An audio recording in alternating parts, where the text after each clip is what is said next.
Welcome back to the channel. I'm Terry with Next Wave Cruising. I'm Rich Pasquarelli with Next Wave Cruising. We're great to see you all, and we're getting ready to do our next cruise, and so we started to assemble all of the types of things we need to pack, and we realized that maybe packing in 2021 is a little different than what packing used to be like as we went on a cruise. And I'd say for two reasons. One, because every time we go, we get a little bit better at it. Right. And maybe the world changed a little bit too, and the requirements are a little bit different. And after being out of it for so long, we got to get back into it, and we're trying to, where is this? Where is that? We had to reorder. We can't find some stuff. So we're trying to reorganize ourselves with getting back into cruising. Right. So today we'll share with you some of the must-do tips for packing, and we'll throw in a few extra things that might be helpful to make life a little bit easier on a cruise ship. Let's talk about it.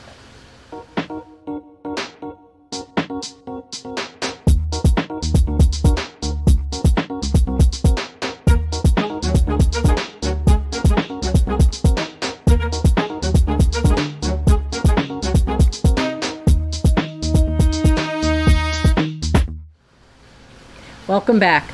Well, let's get started. I think really one of the absolute first things we all need to do to be able to get on a cruise ship is to show up with our documents in good order. Now, sometimes people like to have a little portfolio like this that zippers and has room for passport, important papers. At this point, it probably also includes your pre-cruise test result, a negative COVID test. Whichever kind your cruise ship requires of you based on whether you're vaccinated or not and where in the world you're happening to cruise. Yep. What ship, what month, what ship, what day, all the what rules port, are changing. Everything changes all the time. Absolutely. But it's great to have that in a handy place so that for the whole family you can pull it out, really go through smoothly on the embarkation process and not be fumbling around for everything. I like having it in hard copy, and having the backup on my phone is a really good backstop.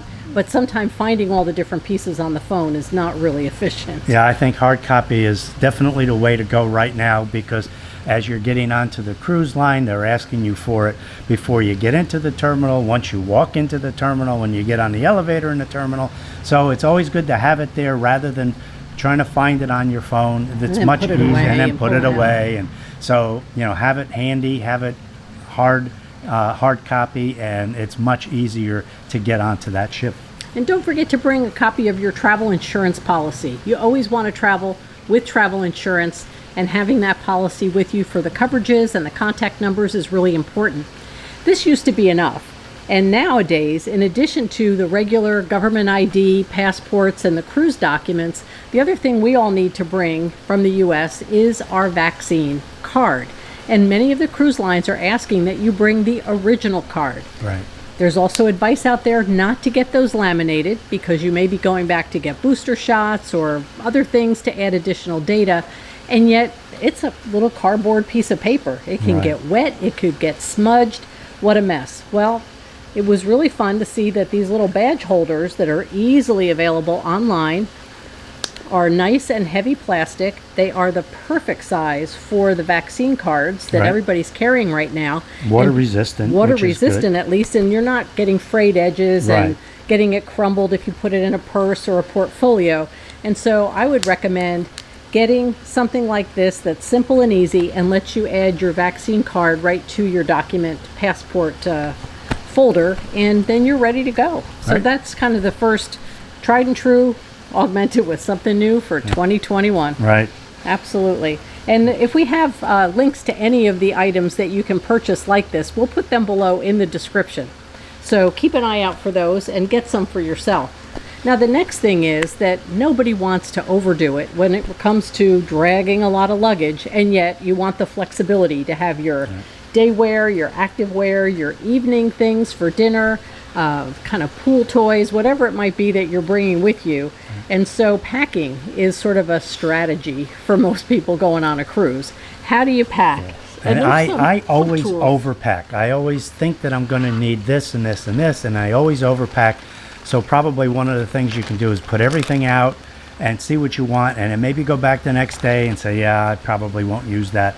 So right in the beginning, I always put out all this stuff, and then you start pulling stuff away, realizing. And then once you're on the cruise, then you say, well, I never used that. I never used that. So kind of make a mental note for the next time you go on the cruise. That's a great point. The trade-off to that is sometimes you want to just have the contingency of a sweater for, unusual weather if you're in a warm weather climate, or if you are going to a more northern or southern climate that's going to be cool, the things you're packing are a little bit bulkier and you need to layer things up. And so it's not always as straightforward as just taking one more thing out, or gosh, somebody may spill on a favorite shirt and need a replacement for tomorrow's dinner rather than recycling a shirt and wearing it twice. So you need that contingency, but you're right. We all probably tend to bring one more thing, and maybe we can weed it out. But after everything's been laid out and you do that first kind of weeding out of the extras, then you want to be able to pack in as efficient a way as you can. And for a long time, we have used these basically vacuum bags, which are really easy. This is a pretty small one. They come in much larger sizes as well. You can get them in a variety of sizes, some that are even half this size that might be great for socks and underwear, things like that. These can be great for shorts and shirts, bigger ones for jeans, dresses, long pants, what have you. And the basic premise is that you basically seal it with this little slider at the top, almost like the Ziploc bags we use in our kitchen, except that it has a special vent at the bottom to push air out. So once you've got your clothes in up to the mark that they make on the bag, and you've pushed the air out that way, you start rolling it and pushing air out all the way until it pops out the bottom, and you've created a really tight vacuum seal. And the with nice a thing lot about less these air. bags is like the older fashioned bags where you actually did hook up a vacuum cleaner to it. Well, you don't. Well, that's great when you're home, but when you're packing up to come home on the cruise, you don't have a vacuum cleaner. So these work very easy. So we have a whole supply of these inside, and we'll be packing in a variety of sizes of these. So I think one of the new trends, even beyond using these very helpful vacuum bags, is using packing cubes. They are all the rage. People are talking about them all the time, and we have those too. So they are going to come in a variety of sizes.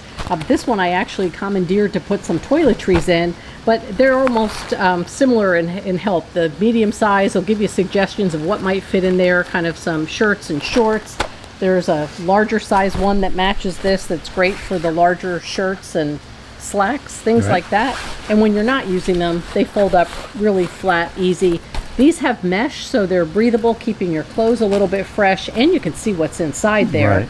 They come in all kinds of colors. Which is good, because if you have kids, family of 4, everybody can have their own color.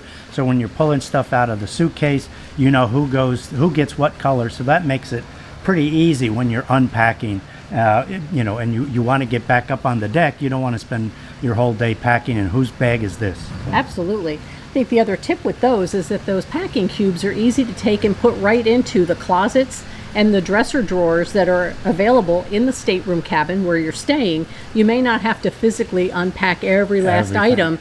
You can put a cube at a time and basically know where all your shorts are, where all your bathing suits are, etc., and save time, to your point, to get back out on the deck and have some fun. Absolutely. And you got to remember too is that the sizes from manufacturer to manufacturer are not the same. So a medium bag for one manufacturer may be a small or a large bag with another. So look at the sizes when you see that, and make sure you get something that's going to be appropriate to what you want to put in there. Absolutely. The next thing I'd say from a bag point of view, because it just made me think of it, and this is not for packing, but just to have inside my suitcase, is to bring a couple of different sizes of Ziploc bags. You never know when you want to zip up a snack, some of your hand towels, or if you have a wet bathing suit, something like that you want to throw in your day bag. It's really helpful to be able to kind of put something in a clean bag that you brought from home. And if you don't use them, no harm done. They took up no room at all, and you just bring them back home. And you bring them back. You can put hand lotion in there, suntan lotion, and you don't have to get it. Make sure you don't get it on the other things that you're putting in the bag. Point. So, nice to have. That's a big one. Absolutely a big one. So the other thing I know that is your kind of favorite thing is to bring some gadgets that help you do things efficiently. Carabiners are certainly among those, and you've got a whole collection of them here. All different size of carabiners. You can put them on your backpack or on inside your suitcase. So if you need to carry, maybe a water bottle or something like that, they're aluminum, they're light. You're not going to be climbing mountains with these things, but they're very secure for what you're going to use it for on your travels. And we usually keep a couple of that aren't even in use clipped on our day bag or our backpack that we're carrying as our personal item, so that later on, if we need it for something, we've just got a few of these things that are just already dangling right off our bag, and we can clip something onto it without having to think, where are they, and unpack them. They're right there, ready to use. Yeah, you can even put your hand sanitizer on there, clip it onto whatever bag you happen to have today. You don't have to be fumbling and trying to move it from one bag to another. These things work very quick. Great, so I love them. That's great. Well, what do you have over there that are some of your favorite packing tools? Well, some of the things that I have here, one of the things is they're still using the lanyards, at least for now. There's a lot of use for the putting your room key. If you're on a ship that is still using the room keys, a lot of the newer ships or the reimagined or redone ships are going towards all electronics. They're using your phones, maybe Bracelets? a wristband that they give you. So they're moving away from this, but they're not there yet. So right now, these are a good thing to just stuff in your bag and see if you need it, and it's available, and it makes it a little easier when you're going to the Lyman, the Coconut on board ship, and you need to show your badge to get your when you want to get your next mudslide. There you go. There you go. Those are handy, and everything that lets you be hands-free when you're out on the cruise is great, right? You don't want to be dragging everything, and so if something's hanging around your neck or something's clipped on your backpack, life's easier. Absolutely. So some of the other things that you should definitely be considering are dry bags. You can get bags like this, and you can put your cell phone in it. If you're on a beach cruise and you're going to be stopping at a beach, or even if you're on the sun deck and you want to put your phone in there so that you don't get the suntan lotion and all that kind of stuff or on there, sand and whatever. So these are great to have, and they have many of them now. You're able to actually use your phone, be able to touch your screen through the bag. So these are great to have to put your electronics, your phone, whatever you need to have on board ship or at the beach. Absolutely. Now, what else do we have? We're still packing. And one of the things you want to do is get all those packing cubes or those vacuum bags fitting in your suitcase. And then you need your suitcase to be well labeled. You need to be able to find it. Mm-hmm. First, you're going to put on whatever luggage tags come from the cruise line. Right. So that's one thing. But then your own identification, permanent identification, is really important. So one of the things we invested in that were really highly visible, and I think they come in a lot of different colors, they do, are these bags of very durable plastic luggage tags. So they're not like the paper ones that you pick up at the airport and you worry again that they're going to fray or a little stuck.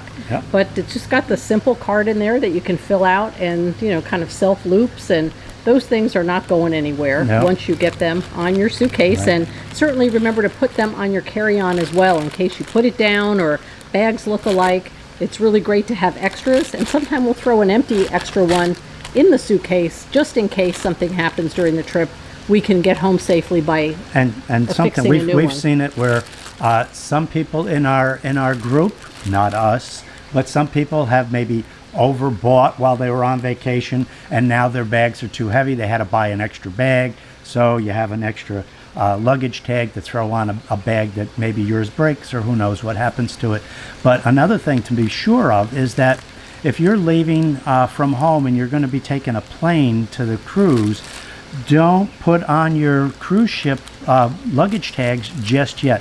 Wait till you land, wait till you're going to be on your cruise. So while you're on the plane, you're going to want those more generic kind of luggage tags, and not your cruise tag. Personal to you, not the cruise line ones. You had another suggestion, and it had to do with this kind of a label. What would you tell us about that? When you're looking for your bag at the airport, obviously a lot of the bags look the same. People do all types of things to help distinguish their bags to other people's. They'll put on ribbons, they'll put on stickers, they'll do all types of different things. Some of the things that I like to do is to have a different kind of a luggage tag, maybe a great big one, or a different one that you might get from a cruise that you've been on.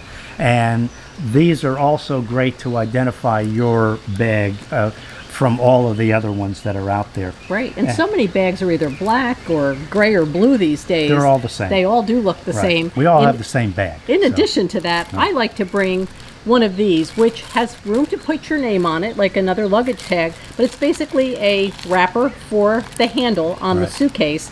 And whether you get one in bright green or bright purple or whatever it is, that's going to help your bag stand out when it comes off a luggage rack if you're coming through the airport, or when you're in one of those cavernous warehouses before or after the cruise. And if you've got to really be able to identify your bag, it's nice to have something really quick and visual. The big tag, colorful handle, it all helps. Every little bit helps. You get off that cruise and you have a plane to catch and you look at all those hundreds of bags out there, it's a lot easier to see there's my green handle, and it's you can find it and get to the airport quick.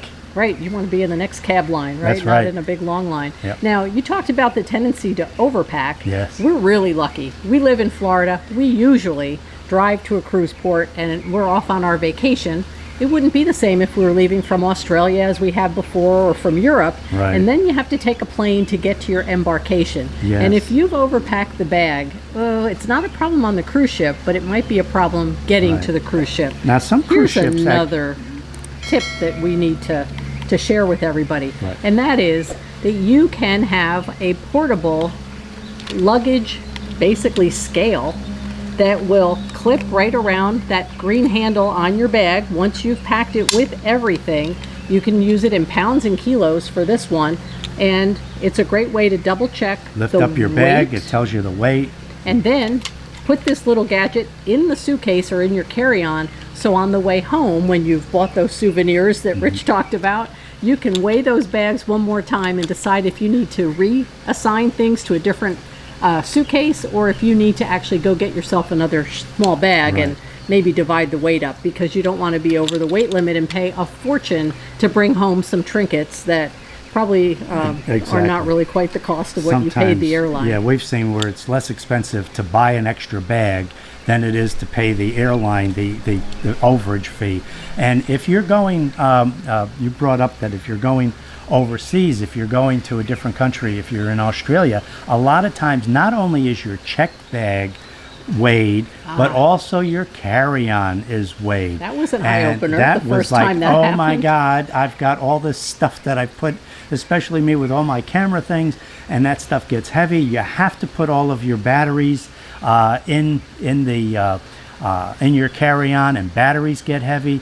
So you have to make sure that even your carry-on in some locations are under the prescribed weight that they allow. And also, some cruise ships, not all, but some cruise ships also have a weight limit for your checked luggage. Most of them don't, they're not going to be like an airline and charge you an overage or pull you off to the side, but they do have that for sometimes, who knows, if you're like my brother, you could have 100 pounds in there, so who knows what's going on in those bags. So they do have it as a guideline in there. So always check your cruise line and your airline websites ahead of time and make sure you know any number of bag limits and weight by bag limits, and then make sure you have the tools with you that really make your vacation a lot more stress-free. Right. You look like you have a few more other bags over there that you might want to share with us, things you use to pack. Some of the things, I mean, nowadays when you go on anywhere, you need to be able to power up all of your devices, and we have the cell phones and your tablets and your cameras and who knows what else is coming with you. But you need to be able to put all those, at least I do, put all those wires and chargers and everything into a bag. And I usually counting up all of the different devices that we have. And for now, although they are going to more of a one type fits all, which is the USB-C. They're not there yet. You have the iPhone has their Lightning, and you have the older USBs. So I usually count up and find out which cables I need to put in there. Another thing, if you're doing a longer air travel, airport travel or something like that, it's always good to have battery backup to be able to charge your phone or whatever you may need to charge. So I bring at least one of these battery packs. That'd be great for an all-day excursion as well, right? To be able to recharge your phone so you can keep taking photos, or that you can stay in touch if you need to, whatever you need. Yeah, it's an on-the-go option. They come in all different sizes, and obviously the bigger and heavier they are, the more times you're going to be able to charge your phone. It looks like you see several. Something like this, you can put, actually, 2 people can be charging at the same time. And another thing that you have to consider when you're traveling, even whether it's a cruise line or airline or whatever, is the different power requirements that are going to be either in your cruise cabin or in your hotel room if you're going to Europe or if you're going to Australia. And I found a cube like this that I can link below, and it's got all of the different countries on it. And if you're in the EU, you pushed out for the EU, and you have that. And then you can, if you happen to be in Australia, you can push the one out for Australia. Now you have to be careful.